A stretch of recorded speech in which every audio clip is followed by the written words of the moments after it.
Welcome to Pick Up and Deliver, the podcast where I pick up my audio recorder as I head out for the day and delivers an episode to you while I walk to the train. I'm Brendan Riley.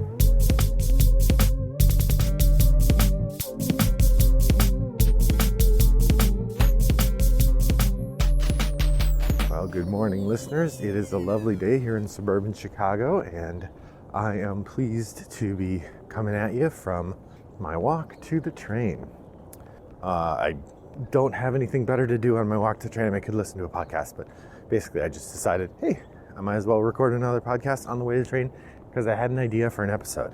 I was thinking about this in terms of ends and beginnings.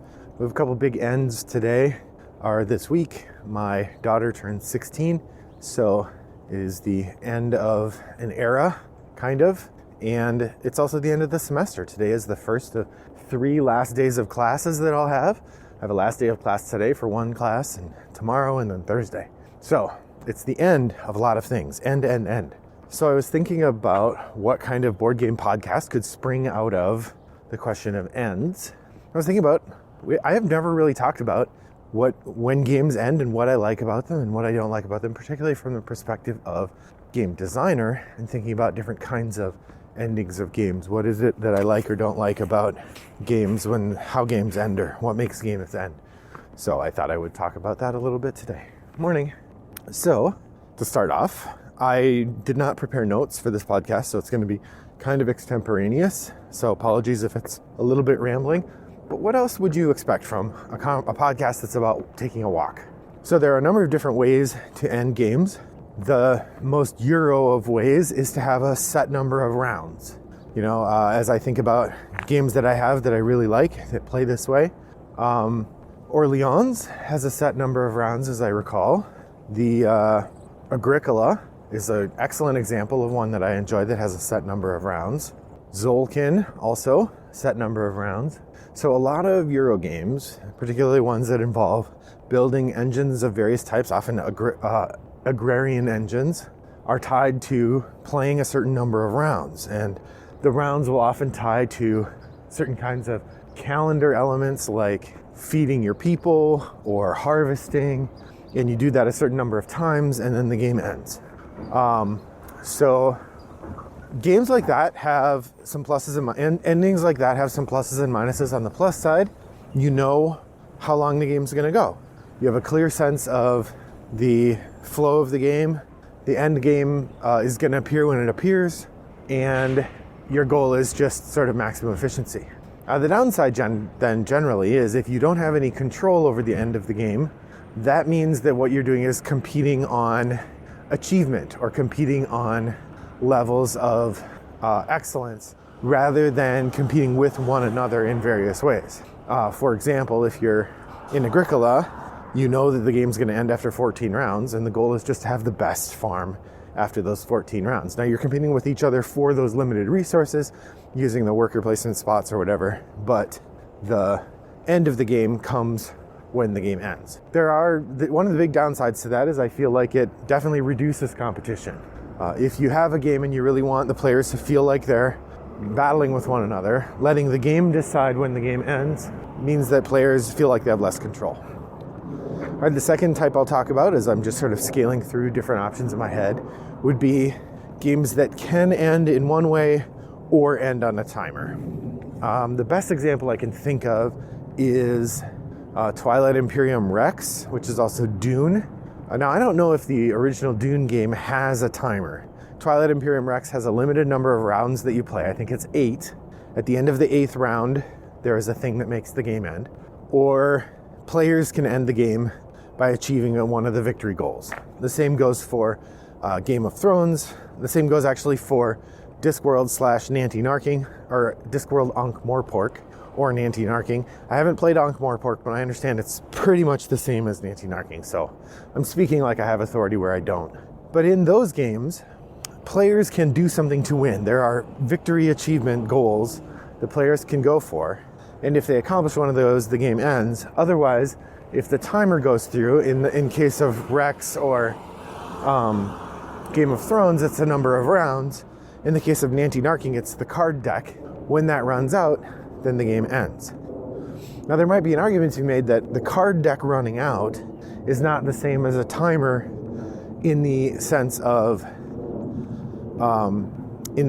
Game of Thrones, where there's a limited number of turns. That if you take no actions to speed up the game, there is no way to speed up the end of the game aside from hitting the win condition. By contrast, there are games that let you influence that timer. Anti-narking would be one of them, where you can take actions that will let you draw more cards. So like if you're Sherlock Holmes, you want to get through that deck as fast as you can, because one of the ways Sherlock Holmes wins is to get to the end of the game without anybody else winning.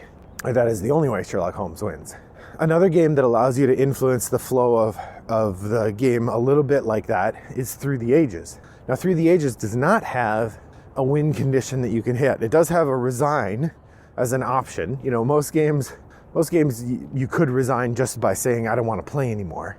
But Through the Ages has a specific action a player can take to say, I don't want to play anymore. Which, you know, it speaks to the fact that often in Through the Ages, you can tell halfway through the second round, or the second of the 3 ages, that you are going to lose. And then for some people, it might be dispiriting to play another hour and a half knowing that you've lost already. I enjoy the challenge of figuring out how to get the most points I can out of the situation I'm in, even if it means I know I'm going to lose already. But some people don't like that. But in Through the Ages, every round, the bottom 3 cards in the market are removed, or it might be the bottom, I don't remember how many cards it is in the more players there are, the fewer cards get removed, I think. Honestly, I've played 2-player almost exclusively in that game, so I'm not as familiar with the round end stuff in a bigger game. But when you take the cards out, you always refill the market. So the more cards that get taken, the faster the game is going to go. So if you feel like you're winning, or you really want to push the game to go faster, you could take a lot of the single-use cards that you can take and then use versus the cards that you have to build resources in order to acquire. And you could speed up the game by taking a lot of those, but not taking the ones that are in the removal area. So like in a 2-player game, there's 3 cards in the removal area. If you wanted to speed the game up, you could actively not take any of the cards from that area, only take cards from further up the river. And then at the end of your turn, when the cards are removed, all 3 of those bottom cards are removed, plus there's a bunch of gaps where you took cards, and then all those get refilled, meaning the deck cycles faster and the game ends quicker. Similarly, in Fantasy Realms, once you know that you have the hand you want, then every round you're drawn from the deck, so you can get through that deck faster. And in London, the same thing. If you feel like you're ahead, one of the things you're doing is actively churning that deck so that you can get through the cards faster. The downside to London, though, is that the more cards you have in your hand, the harder it is to do stuff. So you really, if you're trying to push the end of the game, you have to be very careful that you don't throw off the balance of your own city as you're doing so, because it's certainly not that hard to do. So those are games where you can influence the timer that makes the game end. A lot of cooperative games will have a timer that's one of the things that makes the game end, or you can lose the game in a number of ways. Think about like Pandemic, right? The game ends when the deck runs out, but it also ends if you have so many diseases on the board that you can't add any more of a color, or it ends if you have your 8th outbreak. So all 3 of those things are potential lose conditions, and there's only one win, and that's to find the cures for all 4 diseases.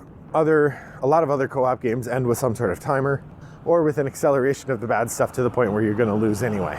But even stuff like the Forbidden Island or Forbidden Desert actually has if you're really good at maintaining the damage, even as the game accelerates it, you still do get to a point where if you've taken this long, you lose just because the game is over. So a lot of cooperative games will have a built-in timer that makes you lose. So I want to shift engines a little bit here away from games with timers toward other kinds of end conditions. Now there are games with symmetrical end conditions, or zero-sum games with symmetrical end conditions, like the classic chess or a lot of the classic abstract games involve trying to do a particular thing. In Onitama, you're trying to either take all of your opponent's pieces or put your piece on their throne. In chess, you're trying to capture their king. A lot of these games involve manipulation of the board until you hit the win state or your opponent does. That there's no automatic timer in the game. And I kind of like that as a experience, because it advances the idea of the players being in control of the game. This is something that happens in a variety of other games as well. On Terraforming Mars, for instance, you're building this big tableau of stuff, but the progression of the game happens only as people build oceans and cities and raise the temperature. So you could conceivably, you have some games that go a long time and some of the games that go faster, just depending on how aggressively people are doing those different things. And if you had a group of people who really wanted to hold off the end, they're happy with their engines are running, they might hold off building that last ocean or that last forest in order to increase the likelihood of the game running longer and be able to churn their engines for more money and more points. Other games that have player-controlled end conditions sometimes will have ones where there is a sort of reset that you do occasionally, and that's not always unified. The two games I can think of that really do this well are Everdell and Tapestry. Both Everdell and Tapestry have a round structure in which you're taking turns and taking actions, and one of the actions you can take is a kind of reset that moves you on to the next round or action and resets all of your pieces. In Everdell in particular, a good player will be able to chain combinations of buildings and characters that allow them to build up a resource engine and generate a lot more stuff, such that often in Everdell you get to the point where you've built all 15 of your slots in your city, and now you're stuck with extra actions in the final round, and you do things like going on journeys and getting points from stuff on the board because you've literally filled up your board. By contrast to or in the similar light, Tapestry has these reset action or these income actions that you take, and you do those kind of when you're out of other things to do, and once you've done 5 income actions, then you're done with the game. So both of these involve the players deciding when they want to do the next round of things, although often it's because they've run out of stuff to do. So there is some in-game pressure to move the game forward, but players get to decide. Both of these games also have this thing where one player could finish well before another player. Another player just gets to take a bunch of turns without the first player gotten to do anything. So that's an interesting side element of it.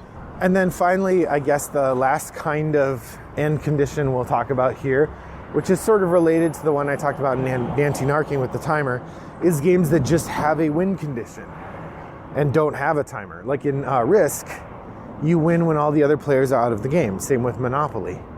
Right? This kind of win condition is a little less common these days, where you just eliminate all the other players, because it is not fun to have that happen. Because often when you're eliminating players, then those other players are sitting around while the game is still going and they haven't got anything to do. So player elimination has sort of fallen out of vogue in the last decade or two, because it means that some people don't get to have as much fun even as they're losing. But there are certainly games that allow for that kind of victory. I mentioned Game of Thrones already, or the Dune game. Both of those involve a certain amount of area control that will end the game. I know Inish, I haven't played it, but one of the things about Inish is that you declare you're going to win, and then if no one can stop you, then in the next round you win. And so there's an element of negotiation or bluffing. Some games do depend on this idea of if nobody can stop you, you'll win element. Munchkin is a sort of classic one like that. The game Kill Dr. Lucky is another one like that. Both of these suffer, though, from the problem of the person who wins is the one who tries to win first after everyone else has exhausted all of their I can keep someone else from winning resources, which doesn't always feel great. And then finally, I will mention here, and this is related to some of the other ones, but not entirely, asymmetric win conditions. You know, this has become most popular in the last few years through the game Vast, in which 4 players play different kinds of creatures or beings in a shared space, and they each have different motivations about how they're going to win. The counterinsurgency or coin games have had for a while games where different groups have different motivations or different requirements to win. Most recently, PAX Premier 2nd Edition and Root are games that have had these developments where each person is going for a slightly different thing and gets to win by doing a slightly different thing. Sometimes it's dramatically different, sometimes it's just a little different, but either way you have these competing motivations that drive what someone is doing. When I earlier mentioned anti-narking, that's also a case there, but anti-narking does have the timer as well, whereas something like Root has its own goals that are separate from the other players and the only things that make the game end. And then, of course, the best of all of the asymmetric win condition games is Android Netrunner. In Android Netrunner, the corporation has hidden its agendas inside its deck and is trying to score them, and the hacker, or the runner, is trying to break into the corporation's deck and steal them. It is the best game ever, and the best game asynchronously. So that's a variety of different ways that games can end. I'm keen to hear from you listeners. Did I miss any? What are your favorite ways that games end? If you've designed a game, what have you thought about with regard to ending a game? Let me know. You can participate in that conversation on Board Game Geek in our guild 3269, which you can find a link to in the show notes at rattleboxgames.com. You can email me directly, brendan@rattleboxgames.com, or send me a direct mail message in Board Game Geek to the user Wombat929, which is my username. Or you could reach out to me on any of the asynchronous gaming platforms, Boataju, Yukata.de, or my favorite Board Game Arena. I'd be happy to play a game with you there, or just use the opportunity to chat. Once again, my username in all of those places is Wombat929. Thanks for joining me on my walk today. I hope that your next walk is as pleasant as mine was. Bye-bye.